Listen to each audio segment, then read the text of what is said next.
Nagkaroon ng ilang problema sa mahigit 20 oras na prosesyon ng Poong Jesus Nazareno kahapon hanggang kanina madaling araw.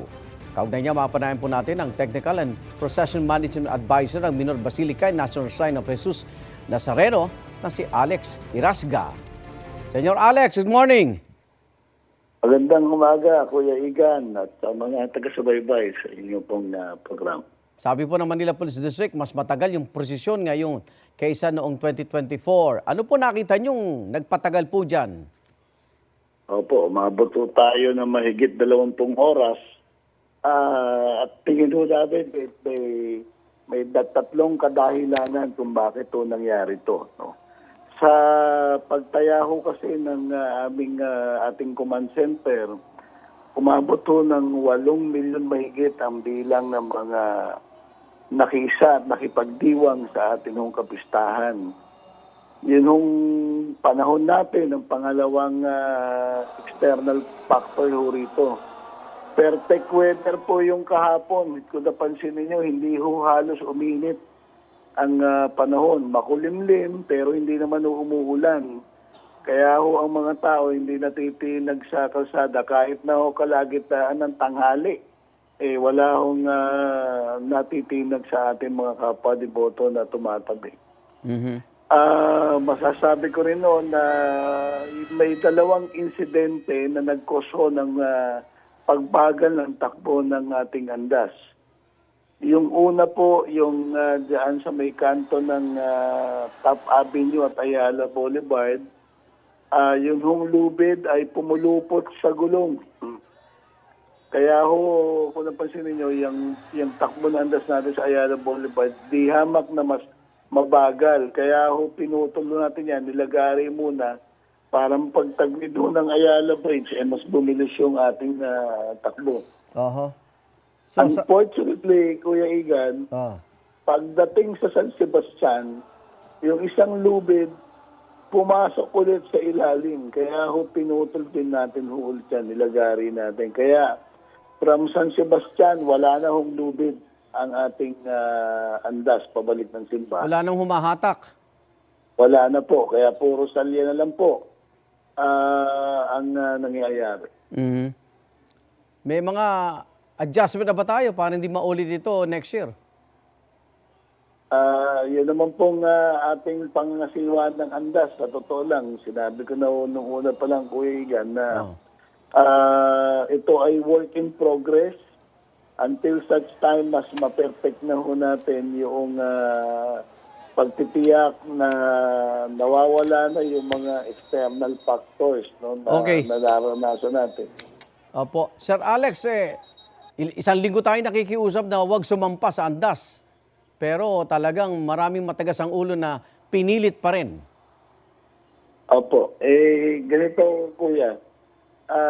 Out of 8 billion devotees na nakisa sa ating pagdiriwang, pag binilang nyo yung sumasampa sa andas at a given time, wala na hong 25 yan at a given time.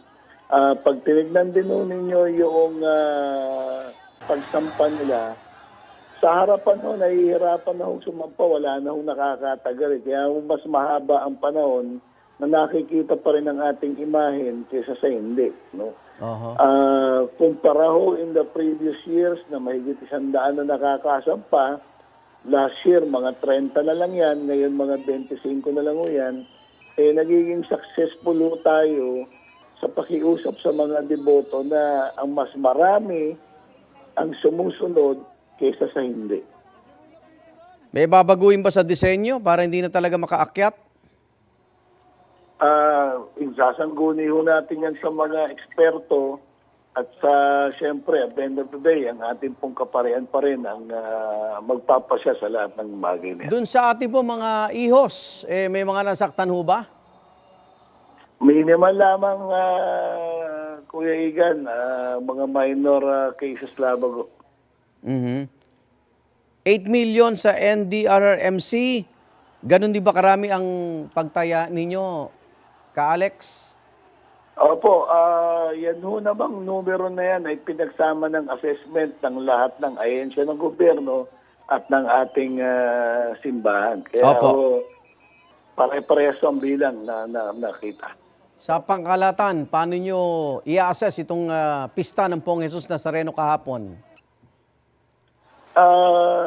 Tagumpay po ang aming assessment. Mangyari, ang pinaka-importanting bilang ho na dapat nating i-considera, Opo.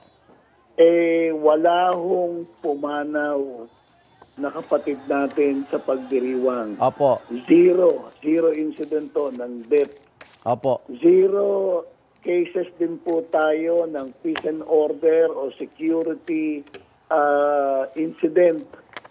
Meaning, natupad ho ang ating pakiusap na maging ligtas at maayos ang ating pagdiriwang.